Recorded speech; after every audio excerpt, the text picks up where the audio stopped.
शुभानुघ्नां अहं काशीं गमिष्यामि तीर्थयात्रा परोधुना इति ब्रुवाणः सततं काशीयात्रा फलं लभेत् चरिता ब्रह्मचर्यः अहं कृत व्रत चतुष्टयः काशीयात्रां गमिष्यामि देहि मे आज्ञां शुभां 12 ఏళ్ళు చదువుకున్న తర్వాత విద్యార్థి ఇంటికి వచ్చిన తర్వాత అంతవరకు ఇంటికి సంబంధించిన ఏ ఒక్క వ్రతం కూడా చేసిండడు. ఇంట్లో ఎవరికి ఏ సంబంధం వచ్చినా పురుడు వచ్చినా ఇంకేది వచ్చినా విద్యార్థి పాటించడు. 12 సంవత్సరాలు గురుకుల వాసంలో ఉంటాడు. అంతటి విద్యార్థి ఇంటికి వచ్చిన తర్వాత చిరిగిపోయిన బట్టలతో ఉంటాడు. అతడికి అంటే శ్మశ్రు ఖండనాలు కేశ ఖండనాలు ఇవన్నీ చేయించి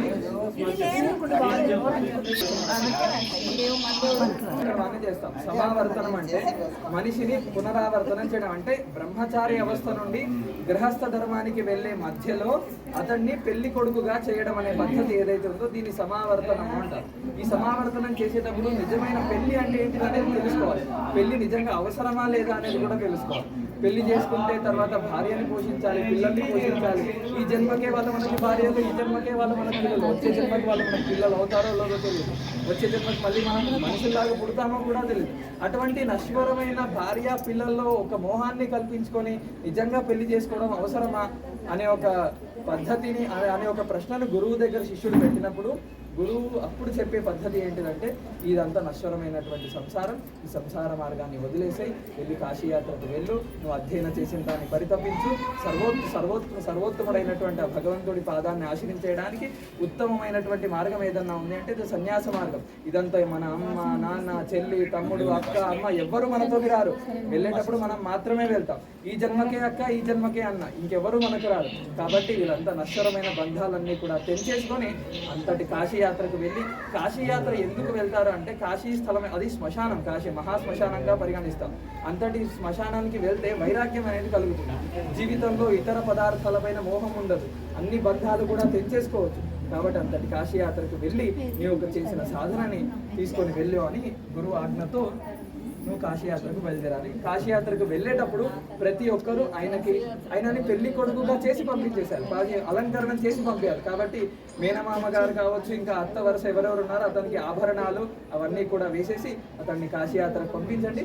వెళ్ళి వచ్చేటప్పుడు మళ్ళీ మేనమామని తీసుకెళ్ళి చాలు కాదు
దాస్యామి తే ద్విజ పాణిం గృహీత్వా సాగ్నిః త్వం గచ్చస్వ ఆగచ్చ మద్గృహం.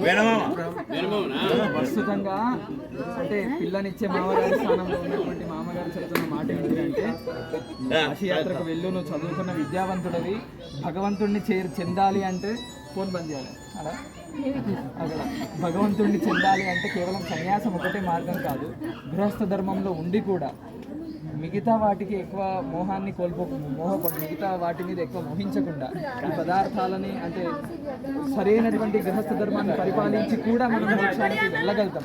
కాబట్టి దయచేసి నా కూతురు స్థానంలో ఉన్నటువంటి ఆ అమ్మాయిని స్వీకరించి పెళ్లి చేసుకొని గృహస్థ ధర్మాన్ని పరిపాలించు, కాశీయాత్రకు వెళ్ళు. మామగారు అడుగుతున్నారు, మరి మీ ఇష్టం, వస్తారా వెళ్తారా ఆలోచించండి.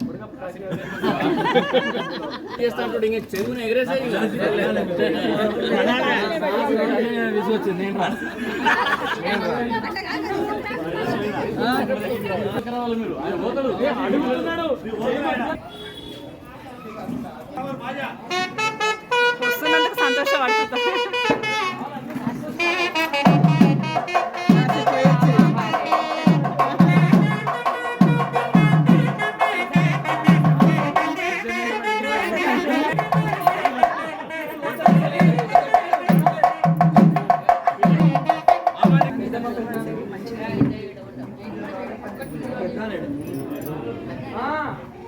వాళ్ళు కష్టపడండి.